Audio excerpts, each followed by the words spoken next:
Good evening and thank you for joining us. U.S. President Donald Trump is in China for 3 days for a state visit. President Xi Jinping held talks with Trump that lasted more than 2 hours and 15 minutes this morning. Xi stresses that common interests between China and the United States outweigh their differences, while warning that Taiwan remains the most important issue in bilateral relations. Trump, meanwhile, expresses hopes for stronger economic and trade cooperation. In a highly anticipated summit, President Xi Jinping met U.S. President Donald Trump at the Great Hall of the People this morning. Greeting Trump, Xi says it was his pleasure to meet the U.S. leader again in Beijing, which marks Trump's first visit to China in 9 years, noting their meeting is closely watched by the entire world. Xi says there are no winners in the trade war. Faced with differences and friction, he says equal-footed dialogue remains the only correct choice. He says common interests between China and the United States are greater than their differences. Xi says the two countries should be partners, not rivals, and they should achieve mutual success and shared prosperity while forging a new path for relations between major countries in a new era. Xi asked that the world stands at a new crossroads, urging both countries to avoid the so-called Thucydides trap and bring greater stability to the world. The Thucydides trap is a theory by U.S. scholar Graham Allison, contending that war becomes highly likely when a rising power threatens the dominance of an existing superpower. Trump, meanwhile, described Xi as a great leader, saying the two leaders have always been able to resolve issues through cooperation. We've had a fantastic relationship. We've gotten along. When there were difficulties, we worked it out. I would call you and you would call me. Whenever we had a problem, we worked it out very quickly. We're going to have a fantastic future. To everybody, you're a great leader. Sometimes people don't like me saying it, but I say it anyway because it's true. I only say the truth. He also said the U.S. delegation this time includes multiple senior executives from top companies, expressing hopes for deeper trade cooperation with Beijing. They're here today to pay respects to you and to China, and they look forward to trade and doing business, and it's going to be totally reciprocal on our behalf. It's an honor to be with you. It's an honor to be your friend. And the relationship between China and the USA is going to be better than ever before. Before the closed-door meeting, the two leaders delivered opening remarks lasting more than 5 minutes. Xinhua reported that Xi raised the Taiwan issue during the meeting, describing it as the most important issue in China-U.S. relations. He warned that mishandling the matter could result in clashes or even conflict between the two countries. The two leaders also discussed major international and regional issues, including the Middle East situation, the war in Ukraine, and the Korean Peninsula. Both sides agreed to build what they described as a constructive and strategically stable China-U.S. relationship, one that centered on cooperation, positive stability, and manageable competition. President Xi Jinping greets U.S. President Donald Trump at the welcoming ceremony outside the Great Hall of the People in Beijing this morning. This is the first U.S. presidential visit to China in almost 9 years, after President Xi previously hosted Trump in Beijing in November 2017. Gloria Feng has more. U.S. President Donald Trump's motorcade drives past Tiananmen Square to arrive at the Great Hall of the People at 10 a.m. this morning. President Xi Jinping greets Trump and his delegates upon their arrival. The two leaders exchange a handshake, with Trump offering a few pats on the back of President Xi's hand. Trump is then seen shaking hands with Chinese officials, including Secretary of the Secretariat of the Chinese Communist Party, Chai Chi, Foreign Minister Wang Yi, and Minister of National Defense Dong Jun. Xi welcomes individuals from the U.S. delegation, including U.S. Secretary of State Marco Rubio and Trump's son, Eric Trump. A 21-gun salute fires and a military band plays the national anthems of China and the U.S. to mark the start of the ceremony.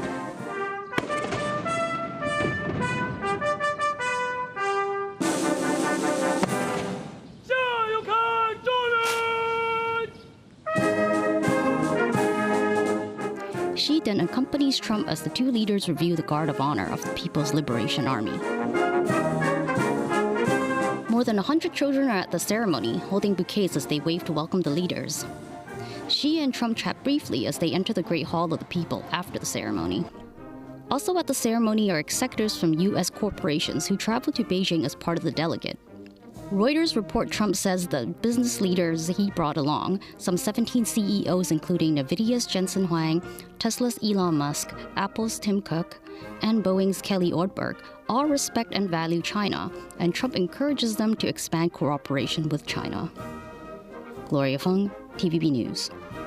President Xi Jinping and U.S. President Donald Trump jointly visit the Temple of Heaven in the nation's capital early this afternoon.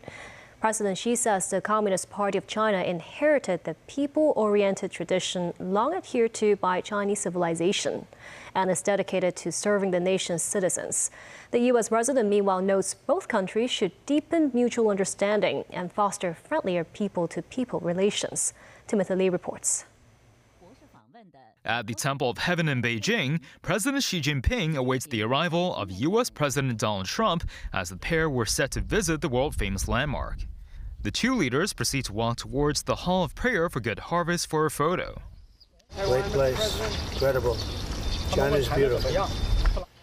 The two presidents entered the temple, where President Xi introduces Trump to the temple built in 1420 during the Ming Dynasty. The temple was regularly visited by emperors of both the Ming and Qing dynasties, who prayed for the nation's prosperous harvests. This, as the Xinhua news agency says, the two leaders had mutual admiration for the historical landmark, and in particular its architectural intricacies. President Xi notes the ancient leaders of China would hold large-scale ceremonies at the temple to pray for peace and stability in the nation.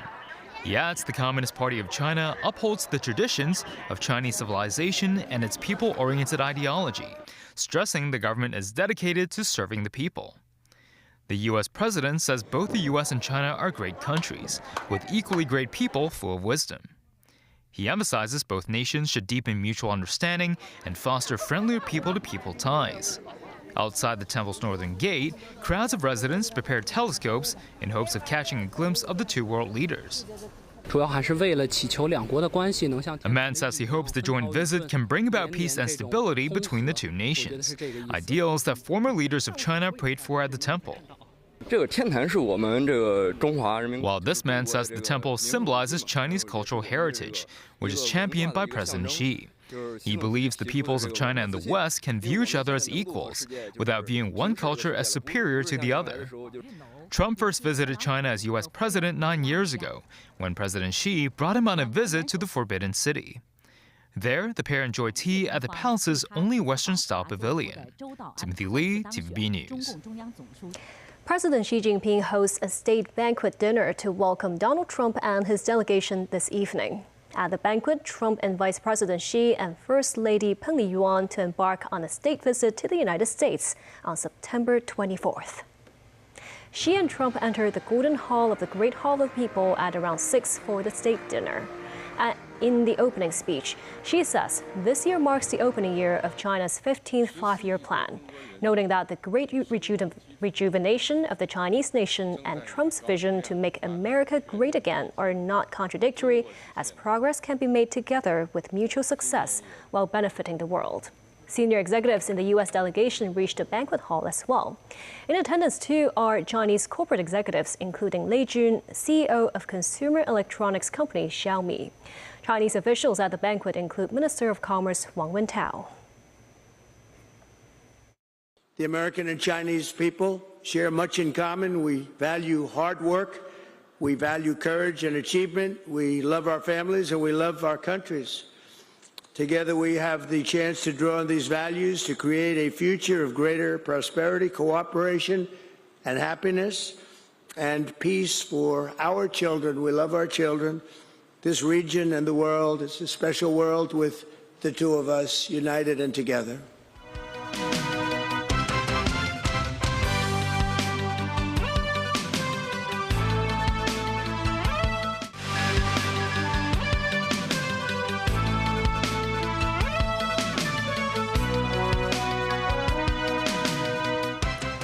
Welcome back.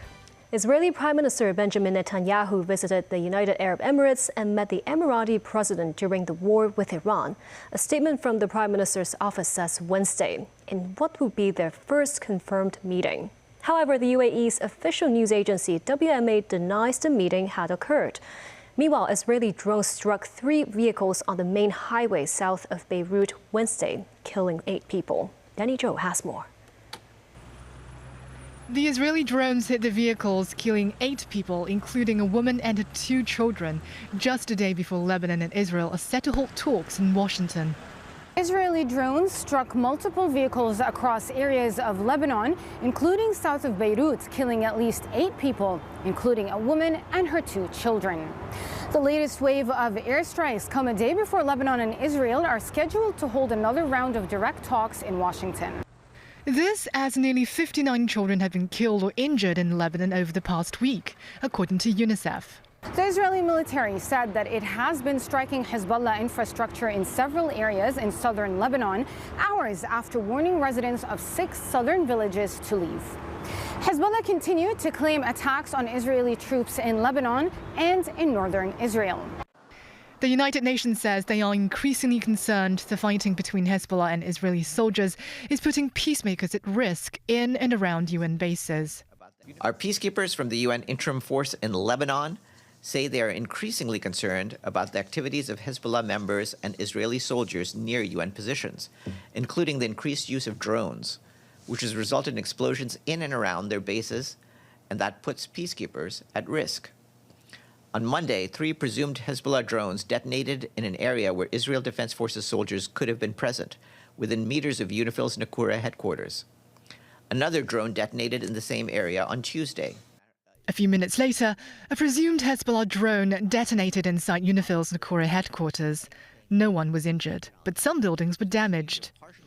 UNIFIL continues to remind all actors to avoid operating in proximity of United Nations positions and personnel, and further urge all actors to avoid any actions that could put peacekeepers in danger. Danny Zhou, TVB News. Britain's Princess Catherine is on the 2nd day of her first solo overseas trip since announcing her cancer was in remission. She travels to Italy on a fact-finding mission to explore different approaches to supporting young children and their carers. Arriving at the City Hall in Reggio Emilia in northern Italy, Kate visits a school and a learning center. The trip is part of her work to increase public understanding of the importance of supporting children in the first 5 years of life. Gloria Feng has more. Rolling up to the Reggio Emilia City Hall in North Italy, Princess Catherine receives a warm welcome from a waiting crowd and she shares a moment with local children. Kate was all smiles as she sits with the mayor and local education leaders who help pioneer the city's eponymous child-centered education approach that adapts to the dynamic needs of preschool and primary students.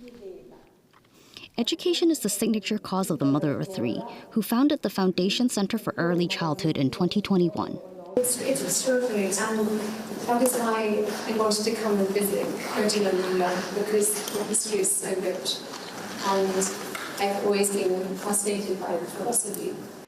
Afterwards, she stops at the International Center Lourdes Malaguzzi, the cultural hub and heart of the Reggio Emilia education approach. There she meets with its president, Maddalena Tedeschi, who says Kate had a lot of questions about early education and children with learning difficulties. She later visits a local school where she spends time and exchanges hugs with some students. The princess, who spent a gap year in Florence when she was younger, spoke a few words of Italian to a group, introducing herself as Caterina. Gloria Feng, TVB News. After a week-long trial, a jury in Brooklyn Federal Court finds a 64-year-old man from New York guilty of running a secret Chinese spy outpost. He faces up to 30 years in prison. Liu Jianwang, a U.S. citizen for decades who also goes by the name Harry Liu, was accused of acting as an unregistered foreign agent while running a so-called secret police station at the behest of Beijing in Manhattan's Chinatown. Jurors were shown a banner that reads, "Fuzhou Police Overseas Service Station." Prosecutors say he started out by helping Chinese nationals in the city renew their driver's licenses, which alone is a crime if not disclosed to the U.S. government. They also allege Liu agreed to help the Chinese government locate a pro-democracy activist residing in California. Liu, arrested in April 2023, remains free on bail and awaits sentencing, calling the charges fabricated and part of an effort to smear its image. Beijing says there are centers around the world that are run by local volunteers to help Chinese nationals with paperwork and other issues. There has been a fatal car crash this evening in Qingyi. A worker at the control area in his 50s has been killed. At least 5 others are injured after a truck rammed into a construction vehicle and a private car on Chengqing Highway. The impact of the collision can be seen at the rear of the yellow construction vehicle and the private car. Reportedly, a worker at the Qingma control area was trapped under one of the vehicles and died. Police received reports about the crash at about 5 p.m. Apart from the worker at the control area, 2 men and 3 women sustained minor injuries. Research from the Chinese University's Faculty of Medicine found a drug that mimics the natural hormone secretion of the gut and brain can improve the recovery of patients with severe stroke.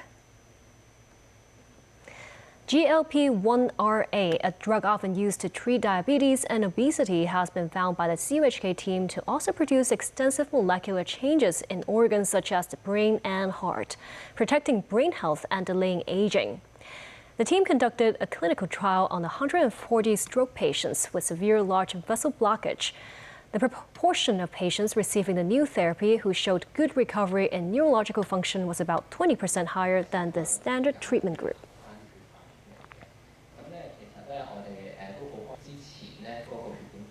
The 13th edition of the Affordable Art Fair Hong Kong opens today at Wan Chai's Convention and Exhibition Center. The 4-day exhibition is showcasing more than 1,000 pieces of artwork. Take a look. Memories of Sheckley Han Village immortalized in these wooden panel paintings. Artist Manny Yip uses her canvas and paintbrush to document the village she grew up in, which now faces demolition under redevelopment plans, hoping to preserve the collective memories across 4 generations of her family. I tried to paint when I walk around the village. So I also include the animals, the houses, and their families members in my painting. At the end, I tried to put it and stick on the wood that's collected with the materials I grew up in this house. A curator hopes the exhibition can serve as an international platform for more young Hong Kong artists to develop their careers. In the past, we always buy art just for a decoration piece. However, if the art has a more meaning to the city, and the nostalgia feeling of the city can really be inspired through art. This year, the fair introduces a dedicated photography section for the first time, capturing Hong Kong's neon-lit streets to vertigo-inducing cityscapes. A lot of people know Hong Kong for its big city, it's like a financial hub, but I want to sort of showcase these smaller neighborhoods and intimate scenes and show that there's a very vibrant community beneath the city, and there's lots of places to take nice pictures other than just the skyscraper. The Affordable Art Fair's theme of the year is See Art, Love Art, and Own Art. Most artworks are priced below 100,000 Hong Kong dollars, and some for far less. The fair also features works by award-winning artists with autism and hearing impairments. Hong Kong couldn't be a better place for artistic cross-cultural dialogue, and that can be done through art and through other creative forms. We really wish to be a very accessible platform to our artists and also to our visitors. We hope that everyone who comes to the fair will enjoy to see all the artworks on display and have it as part of their life. Paid interactive workshops are being held at different time slots throughout the day for participants of different ages, including contemporary Chinese ink art and these etching and printmaking experiences. The 4-day exhibition runs until Sunday. And that's the news. Thank you for watching.